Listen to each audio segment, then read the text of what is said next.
What's going on, YouTube? And we have a breaking trade here ahead of the NHL trade deadline. Guys, it's happening again, just like last year.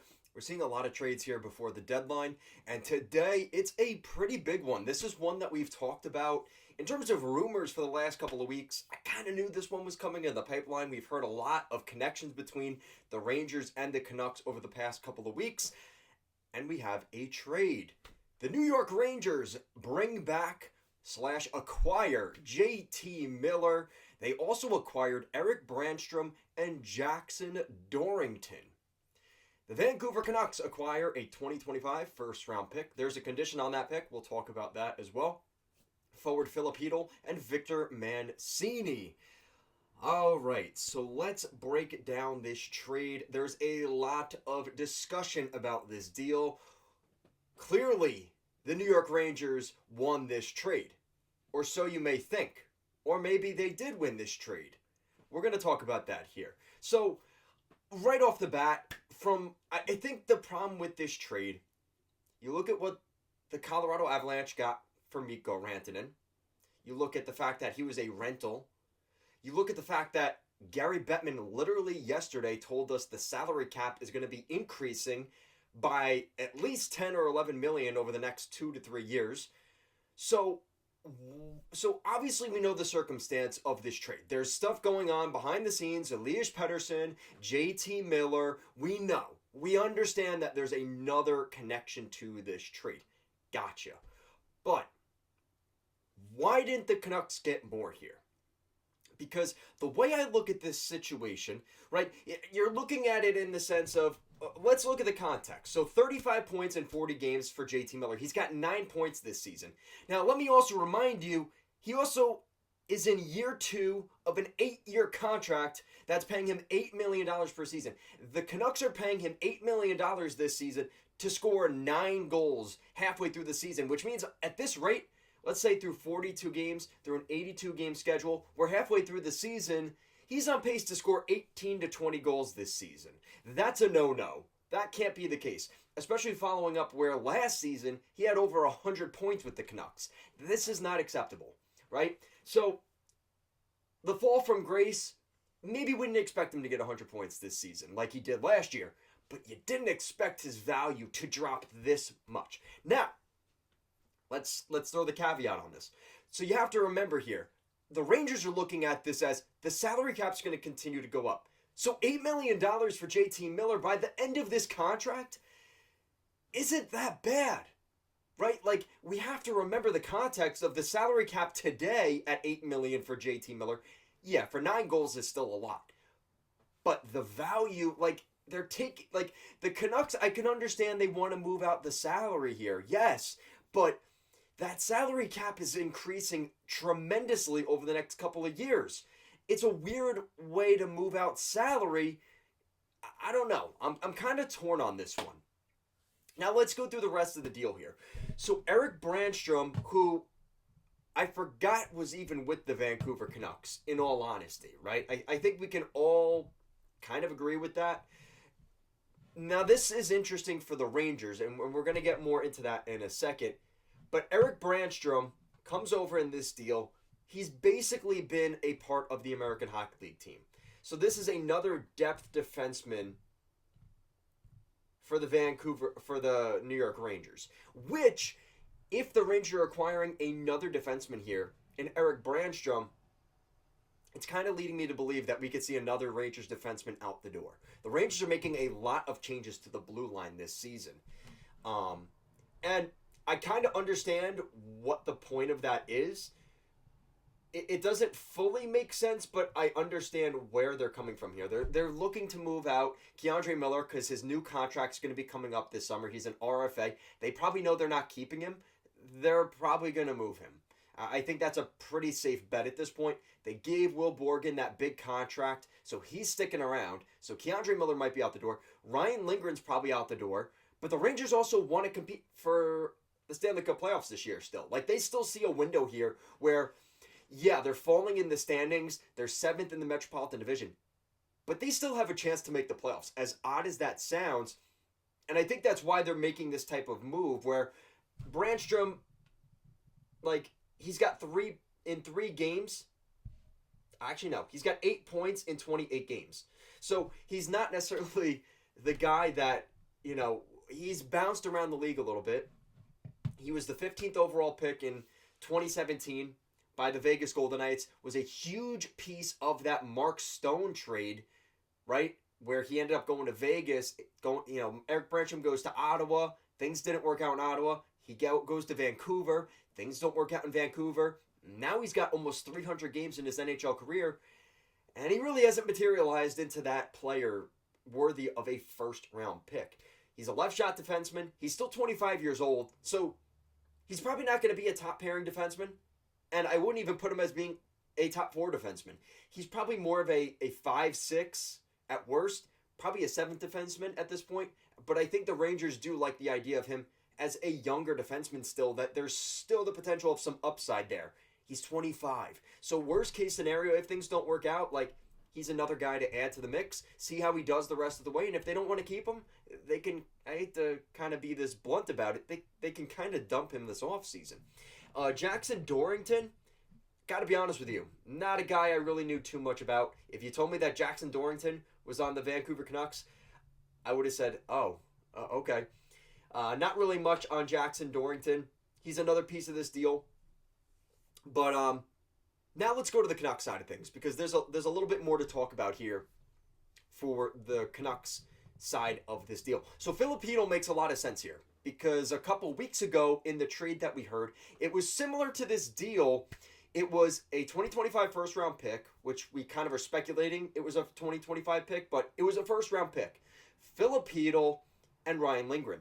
Now, Ryan Lindgren is no longer a part of this trade. He's going to be dealt in another deal. I honestly believe that the Rangers are not done. I do expect them to be in the mix for maybe another bigger trade, with Lindgren and Keandre Miller being in the mix of those deals. So I don't think that's the end of that scenario. We'll talk about that later. But Filipino is still a part of the deal. Filipino, 25-year-old center. He's kind of replacing what the Canucks lost with JT Miller. They're getting a younger, pretty prolific guy. In terms of numbers, his numbers aren't that different from JT Miller. He's got 11 goals in 41 games with the Rangers this season. He's got just under 400 games in his NHL career. There's another former first-round pick in that 2017 NHL draft. Only 6 picks after Eric Branstrom. And just to see how these guys' careers have kind of transpired, it is pretty interesting.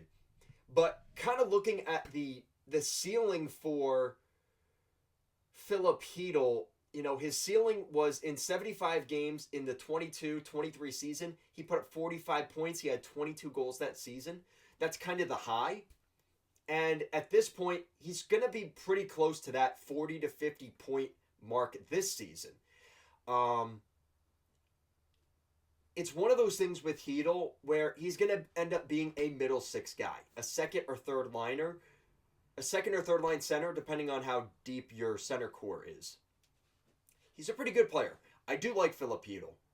And he never materialized into that bona fide top 6 center scoring type of player, but that's okay. Not everybody develops into that level. But I think playing for the Vancouver Canucks, he's going to get some ice time the rest of this season. Depending on what happens with Elias Pettersson and some of the other guys on the Canucks, he's going to see a significant amount of ice time. He's going to get his shot to be a guy that can produce in the top 6 for the rest of this season. This is a good showcasing for him, for the Vancouver Canucks, to see what he's capable of. I think there's a really good opportunity for him. He's been a great guy. I really haven't heard any bad things about Filipino in his career with the Rangers. So there's upside there. Victor Mancini, another one similar to Dorrington. Really haven't heard much about Victor Mancini, but from the little research that I've seen from him, he's 22 years old. He's a right shot defenseman. So the Rangers, moving on from a 5th round pick in 2022, it's not the biggest deal in the world, but he's no longer there. I think for the Rangers here and the Canucks move out $4 million of cap space because Hedl's contract is $4 million AAV. There's no retention on this salary from the Vancouver Canucks for JT Miller. And the first round pick, which we were hearing there was a little bit of a feud between the Canucks and the Rangers in terms of what the protection on this draft pick would be, it is top 13 protected. So let's say the Rangers miss the playoffs. Let's say the Rangers miss the playoffs, and that ends up being pick 13, 12, 11, 10, 9, 8, 7, 6, 5, 4, 3, 2, 1. The Rangers get to keep that pick. This will become a 2026 first round pick for the Vancouver Canucks. But if the Rangers decide that they end up making the playoffs this year, and that it ends up being 14, 15, 16, whatever, they end up trading that pick this year to the Vancouver Canucks. So going to be kind of interesting to see how this plays out, because if the Rangers decide to keep that pick this year, they end up being a bottom 13 team, they win the lottery, whatever, they keep that pick. Well, who's to say the Rangers get back to the playoffs next year? This could fall back on them next year and be even worse depending on what happens with the Rangers next season. And there's no protection on that pick next year. So, going to be interesting to see what happens with that first round pick. I think that's the biggest wild card piece of this trade.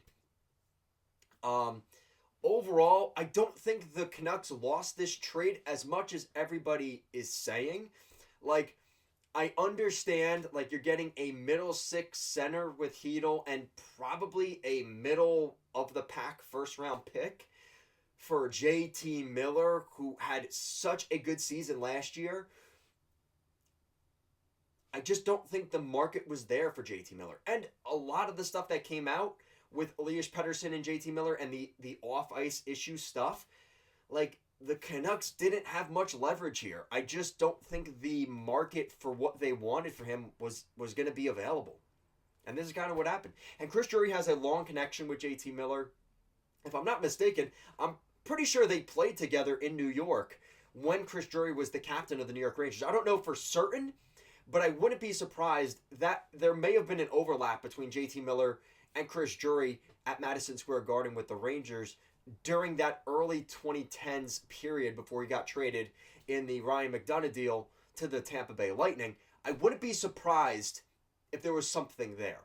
So that probably had a lot to do with this. That's why when there was the reports that JT Miller was going to go to the Rangers, I was like, yeah, that's probably going to happen. Because I know Chris Drury had a lot of ties there. So it makes sense.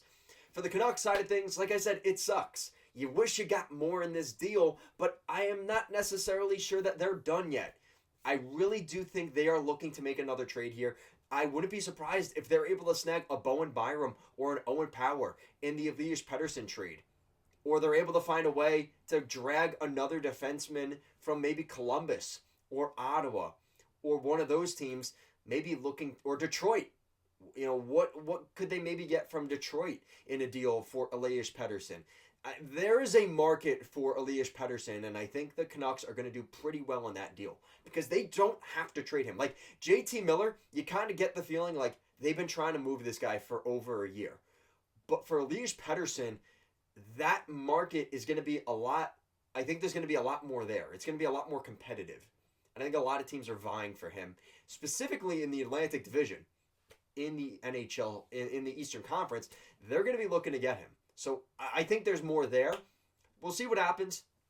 I'm not going to put it as a win for the Rangers, but listen, if the Rangers win the Stanley Cup this year, they trade their first round pick, they traded Filipino and Mancini, but they won the Stanley Cup, who cares, right?